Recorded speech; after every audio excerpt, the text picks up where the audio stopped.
नमस्कार, जय माता दी। ओम गणेशाय नमः। बात करते हैं गणेश महोत्सव की, और ऐसा हो ही नहीं सकता कि आचार्य जीतू सिंह आपको गणेश महोत्सव के बारे में अवगत ना कराए, क्योंकि समय समय पर हम हर इवेंट की जानकारी आपको देते हैं, समय समय पर हर एक इन्फॉर्मेशन आप तक पहुंचाते हैं। ऐसे में कहा जाता, जब गणपति आने वाले हों और उनके महत्व के बारे में, स्वरूप के बारे में, उनकी मध्याह्न पूजा के बारे में आप तक इन्फॉर्मेशन कैसे ना पहुंचे।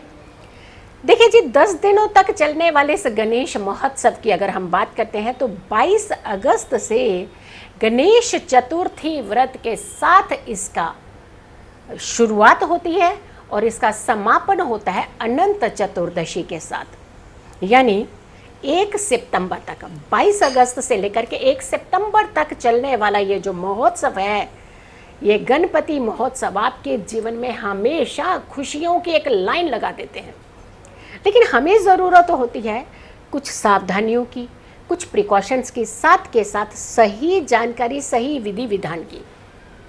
जब हम सही विधि विधान, सही जानकारी हमारे पास होती है तो हम किसी भी समस्या का समाधान बहुत इजीली निकलवा सकते हैं।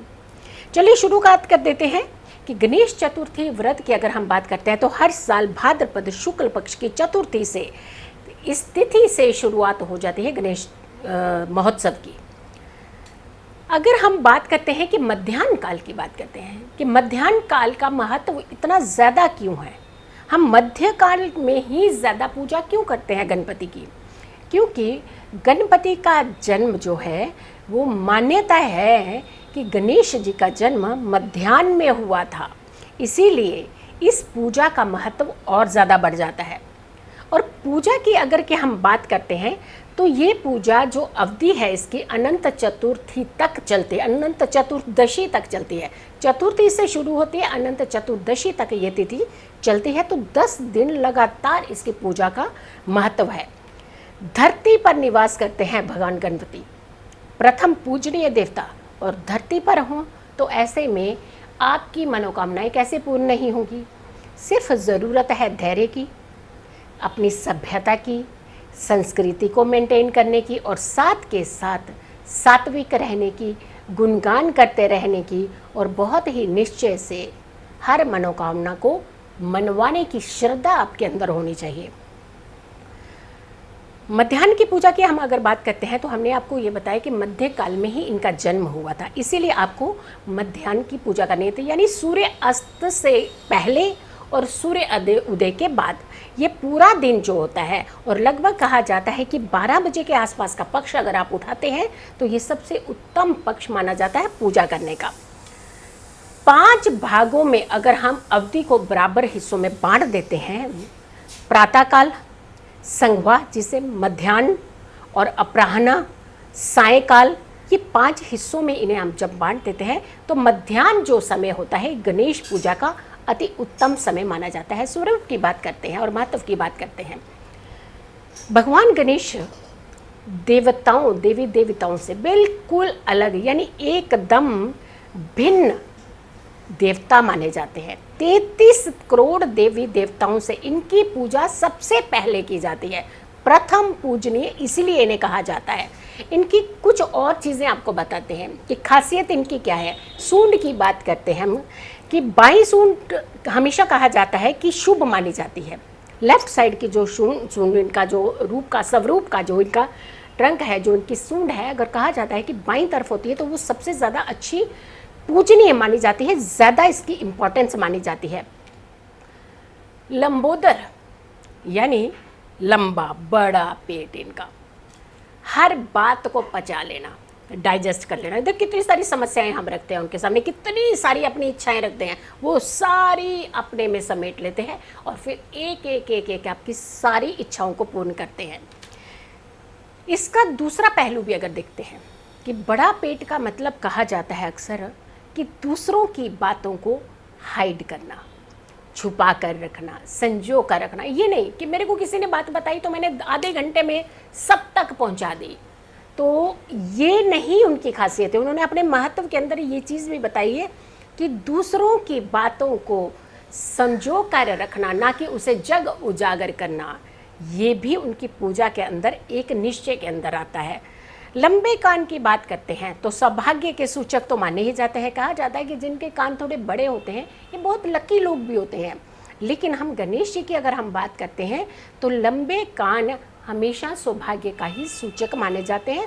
और फिर कहा जाता है वो इतनी सारी प्रार्थनाएं होती हैं भक्तों की, इतनी सारी बातें होती हैं, तो सुनने के लिए बड़ी एक पेशेंस लेवल। अगर हम आधे घंटा किसी की परेशानी सुनते हैं तो हम खुद परेशान हो जाते हैं, तो सोचिए पूरा जगत ही उनको अपनी परेशानियां बताने में लगा है। तो ये सूचक जो है कि उनके लंबे कान की परिभाषा को भी बताते हैं। मूषक भले ही देखने में बहुत छोटा होता है, लेकिन तर्क वितर्क की अगर हम बात करें तो उससे ज़्यादा तर्क किसी के पास नहीं होते। तो देखिए कितने मतलब गणेश जी की अगर क्या महिमा की बात को लेकर के, उनके महत्व की बात को लेकर के, उनकी खासियतों की बात करें तो ऐसे लगता है कि अनगिनत है, इतनी है कि जिसे सुनाने में लगता है कि पूरी ज़िंदगी हमारा जीवन ही लग जाएगा। साधना और आराधना के लिए कहा जाता है कि चतुर्थी का व्रत ज़रूर करना चाहिए। और कष्टों की मुक्ति अगर आप चाहते हैं, झूठे इल्ज़ाम से बचना चाहते हैं, परेशानियों से बचना चाहते हैं, रोग से मुक्त होना चाहते हैं, अपना बचाव हर तरीके से करना चाहते हैं, तो गणपति की आराधना ज़रूर करिएगा। इन 10 दिनों तक इस महोत्सव को एक निष्ठावान बना दीजिएगा और अपने जीवन में सुखों को आगमन कीजिएगा। हम अगले वीडियो में ये ज़रूर बताएंगे कि जब भी हम गणपति की स्थापना करते हैं तो हमें किन चीज़ों का खास ध्यान रखने की ज़रूरत होती है। बहुत सारी चीज़ें हम इग्नोर कर जाते हैं। कौन सी चीज़ें बिल्कुल नहीं अर्पित करनी चाहिए उन्हें, कौन सी चीज़ें उन्हें ज़रूर अर्पित करनी चाहिए।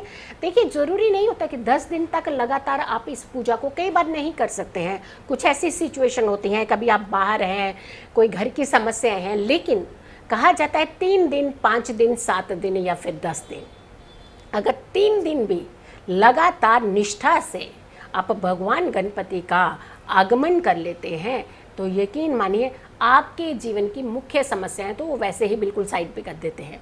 यानी उनके समस्याओं के समाधान आपको बहुत चुटकी भर में दे देते हैं। फिर आते हैं पूजा आपको निष्ठा से ही करनी चाहिए। घर अपना साफ सुथरा एकदम कर लीजिए। साफ सुथरा का मतलब नहीं होता कि बस चमका लिया और दिलों के अंदर एक मैल रख ली, नहीं, उसे साफ नहीं कहा जाता।